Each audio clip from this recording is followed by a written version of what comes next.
Salut à tous. Aujourd'hui, on plonge dans le discours de Donald Trump prononcé lors du Digital Asset Summit, un événement qui a marqué les esprits dans le monde de la crypto. Lors de cette allocution, Trump a lâché une phrase choc: la crypto est la plus grande révolution, et ensemble, nous ferons de l'Amérique la superpuissance incontestée du Bitcoin et la capitale mondiale de la crypto. Alors, que signifie cette déclaration? Quelles sont les intentions derrière ces mots? Et surtout, qu'est-ce que ça pourrait changer pour les États-Unis et le marché des crypto-monnaies? On décortique tout ça ensemble, alors restez jusqu'au bout. 1. Contexte: Trump et la crypto, une histoire qui évolue. Avant d'aller plus loin, remettons les choses dans leur contexte. Trump n'a pas toujours été un fan des crypto-monnaies. En 2019, il qualifiait le Bitcoin de « scam » et disait qu'il n'aimait pas l'idée d'une monnaie qui concurrence le dollar. Mais depuis, l'eau a coulé sous les ponts. Pendant sa campagne de 2024, il a radicalement changé de ton, s'entourant de figures pro-crypto et promettant de faire des États-Unis un leader dans ce domaine. Ce virage à 180 degrés a culminé avec ce discours au Digital Asset Summit, tenu récemment à New York, où il s'est adressé à des acteurs majeurs de l'industrie. Ce sommet, c'est un peu la suite logique de ses engagements. Après avoir signé un décret en mars 2025 pour créer une réserve stratégique de Bitcoin, qu'il a comparé à un Fort Knox numérique, Trump montre qu'il veut passer à la vitesse supérieure. Mais pourquoi ce changement? Certains y voient une stratégie politique. La crypto a mobilisé des millions de dollars pour sa campagne via des PAC, comités d'action politique. D'autres pensent qu'il y croit vraiment comme levier économique. Alors, discours sincère ou calculé? On va y revenir. 2. Analyse de la phrase clé, une vision ambitieuse. Passons à la déclaration elle-même: la crypto est la plus grande révolution, et ensemble, nous ferons de l'Amérique la superpuissance incontestée du Bitcoin et la capitale mondiale de la crypto. Décomposons ça en 3 parties. A. La crypto est la plus grande révolution.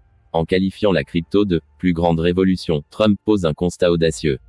Il la place au même niveau que des bouleversements historiques comme la révolution industrielle ou l'avènement d'Internet.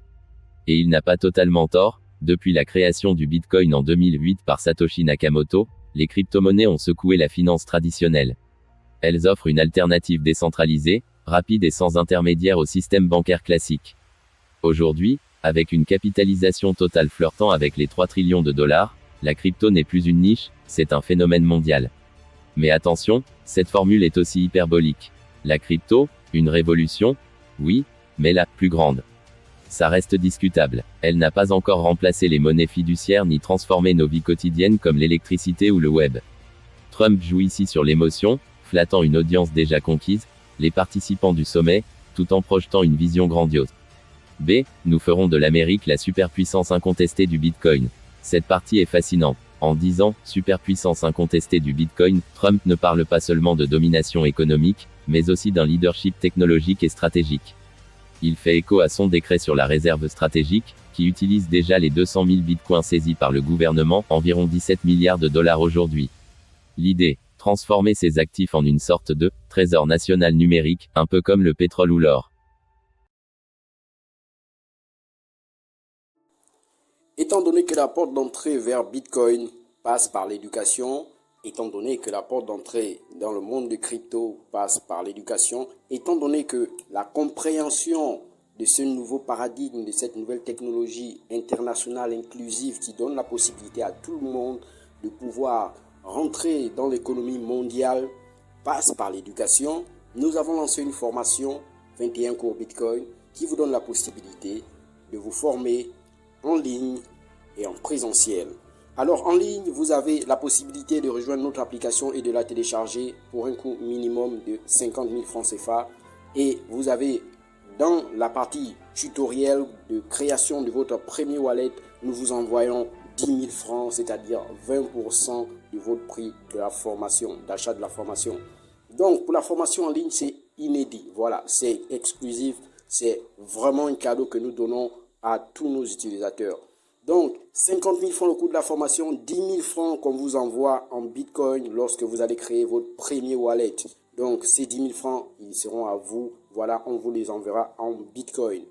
Et la formation en salle, c'est 210 000 francs. Vous avez accès à une formation en salle de 21 cours. Vous recevrez 30 000 francs, voilà, dans votre wallet lorsque nous allons passer à l'étape création de wallet.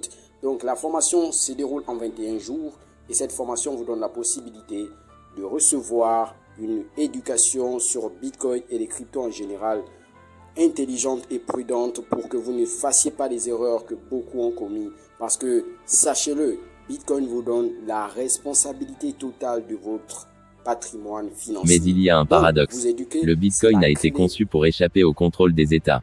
Satoshi Nakamoto rêvait d'un système libre, hors des griffes des gouvernements.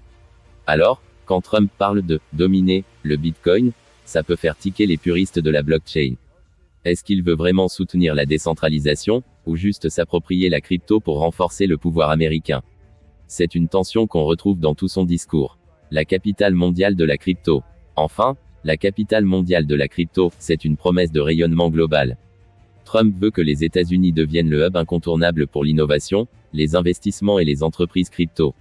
Ça passe par quoi? Une régulation allégée? Il a promis la fin de l'opération Choc.2.0, ces restrictions bancaires qui étouffaient le secteur sous Biden, des règles claires pour les stablecoins, et un cadre favorable aux entrepreneurs. Il l'a redit au sommet, des règles simples et de bon sens. Pourtant, ça soulève des questions. Les États-Unis peuvent-ils vraiment surpasser des pays comme Singapour ou la Suisse, déjà bien avancés en la matière? Et quid des risques, volatilité, scams, blanchiment d'argent? Trump reste vague sur les garde-fous, ce qui laisse planer un doute sur la viabilité à long terme. 3. Les implications, entre promesses et réalité. Alors, que retenir de tout ça? D'abord, ce discours est une déclaration d'intention. Trump veut marquer les esprits et envoyer un signal, sous son administration, la crypto ne sera plus un ennemi, mais un allié.